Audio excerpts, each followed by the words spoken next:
बहू सुन, 3 दिनों के बाद तेरे ससुर जी का श्राद्ध का तिथि है। सब तैयारी करनी शुरू कर दे, साफ सफाई कर ले।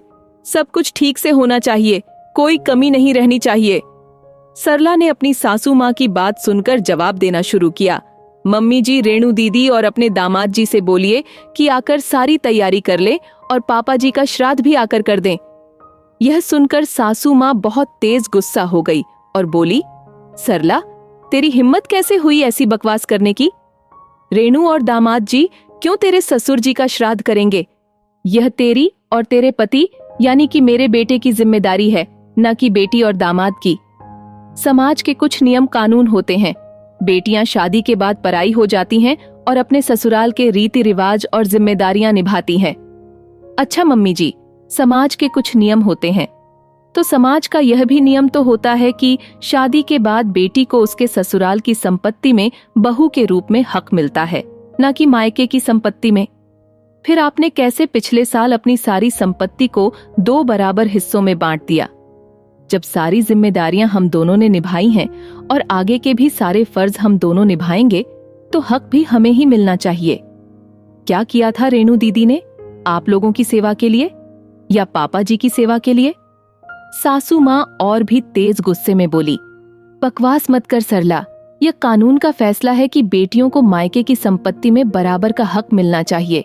अच्छा मम्मी जी, तो जब दिल किया कानून का फैसले को सही मान लिया और संपत्ति का बराबर बराबर बंटवारा कर दिया, और जब दिल किया समाज के नियमों को सही मान लिया और सारी जिम्मेदारियां बेटे और बहू के सिर पर डाल दी। जब हक बराबरी का लिया है तो जिम्मेदारियां भी बराबरी की निभानी ही पड़ेगी। मैंने अपने मायके में कोई हिस्सा बंटवारा नहीं करवाया और ना ही कुछ लिया है, तो मैं जब भी मायके जाऊंगी मेरे भाई भाभी मुझे पलकों पर बिठाकर मेरी आव भगत करेंगे, क्योंकि मैं उनके लिए उनकी बहन हूं, न कि पटीदार। लेकिन आपकी बेटी ने पटीदार बनकर पूरा बराबर का बंटवारा करवाया है, तो अब वह हमारी बहन नहीं बल्कि भाई है। तो जब हक बराबर कर लिया है तो जिम्मेदारियां भी बराबर की निभा ले। और हाँ, पापा जी जब बीमार थे और अस्पताल में भर्ती थे ना, उस वक्त अस्पताल का सारा बिल हमने अकेले भरा था। वह हमारे पिता थे। हमारा फर्ज बनता है और हमने अपना फर्ज पूरी जिम्मेदारी से निभाया था। लेकिन अब हमें भी समझ में आ गया कि हम उनकी इकलौती संतान तो नहीं थे और फर्ज तो सारी संतानों का बराबर का बनता है, तभी तो पुण्य भी बराबर का मिलेगा। तो पापा जी के अस्पताल का बिल भी मैं रेणु दीदी को भिजवा रही हूँ, ताकि आधे पैसे वह हमें देकर अपनी बराबर की जिम्मेदारी और बराबर का फर्ज पूरा कर ले और बराबर का पुण्य भी प्राप्त कर ले। पापा जी का श्राद्ध पापा जी के गुजरने के बाद से लगातार मैं और आपका बेटा कर रहे हैं, लेकिन अब सारा धर्म कर्म हम तो नहीं करेंगे। आपके दूसरे बेटे माफ कीजिएगा, आपके लिए आपकी बेटी का भी तो कुछ फर्ज और जिम्मेदारियां हैं, तो आप उन्हें फोन कर दीजिए और बोल दीजिए आकर अपने फर्ज निभा लें। हमने अपने फर्ज बहुत निभा लिए और अब मुझे इस विषय पर कोई बात नहीं करनी।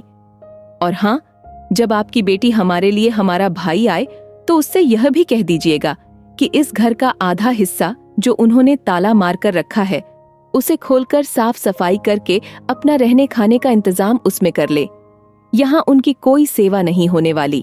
और हाँ, अगले महीने जो आप अपने आंखों के मोतियाबिंद का ऑपरेशन करवाने वाली है, उसके लिए अपने दूसरे बेटे बहू यानी कि आपकी बेटी और दामाद, उनको पहले ही बता दीजिएगा, ताकि उस वक्त वह लोग यहाँ आकर आपकी सेवा कर सके। आखिर उनके भी तो कुछ फर्ज और जिम्मेदारियां हैं, सिर्फ हक थोड़े ना होते हैं, थोड़ी जिम्मेदारियां भी तो निभानी ही पड़ती हैं। कहकर सरला अपने कमरे में चली गई। बहुत दिनों का दिल में भरा हुआ गुब्बार आज उसने निकाल दिया था। पता था करना तो सब उसे ही पड़ेगा, पर कम से कम सासू माँ को आईना तो आज उसने दिखा ही दिया था।